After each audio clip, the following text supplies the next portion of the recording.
नमस्कार दर्शक बंधु मु लेस्टक रे आपण मानक स्वागत जनाऊँगी।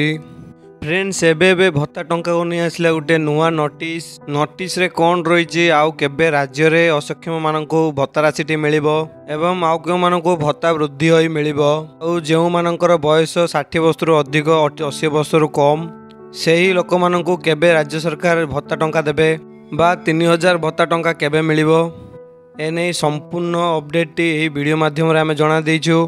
वीडियोटी को संपूर्ण भाव में देखंतु। वीडियोटी स्टार्ट करिया पूर्व मोर गोटे छोटिया अनुरोध, जदि चैनल को नुआ करी आछंती चैनल को सब्सक्राइब करी पाखे दिया बेल बटन को क्लिक करदेवे एवं वीडियो को गोटे लाइक भी करदेवे। चलंतु देर न करी वीडियोटी स्टार्ट करिबा। 3 तारिख रे राज्य सरकार गोटे नोटिस जारी करिसंती। वेबसाइट रे एही नोटिस रिलीज होबारे टिके डिले होईछि। आपण लेटर नंबर टी देखि पारथुवे 10014 रहिछि।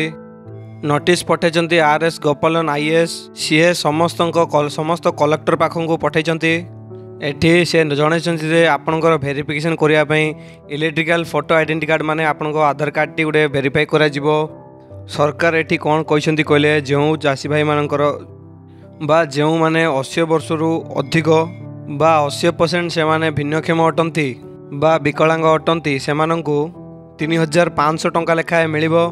तो आउ जो माने बल्कि गले 60 वर्ष रु अधिक किंबा 80 वर्ष रु कम से 1000 टंका आउ के 1200 टंका मिलूँ।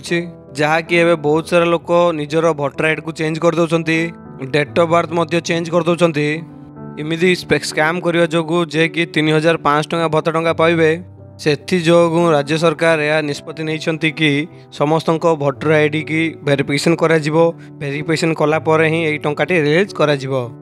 एवं पर्यंत जो माने बा निजर डेट ऑफ बर्थ को बढ़ाई देइछंती भत्ता टंका पाइबापी आउ भत्ता टंका आवेदन करिसेंती 3500 टंका पाइबापी, तेबे सेमानंकु 3500 टंका लेखा मिल पारिबो नाही।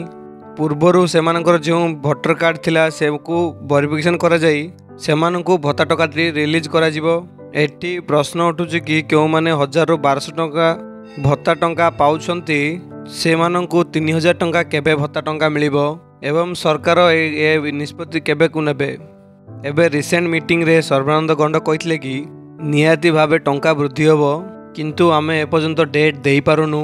किंतु वर्तमान आम पाखरे जहाँ भी खबर रोची आगको शीतकालीन अधिवेशन रही जहाँकि यह नवेम्बर एवं डिसेम्बर मासरे सेठी भत्ता टंकाटी वृद्धि हो पारे, नचेत आगको जो सरपंच इलेक्शन रही से टाइम रे मध्य आपनकर भत्ता टंकाटी बढ़ जाई पारे। यही भत्ता टंका वृद्धि नहीं जहाँ कि कुछ भी अपडेट आसो आम आपको सर्वप्रथम जनईदेवु।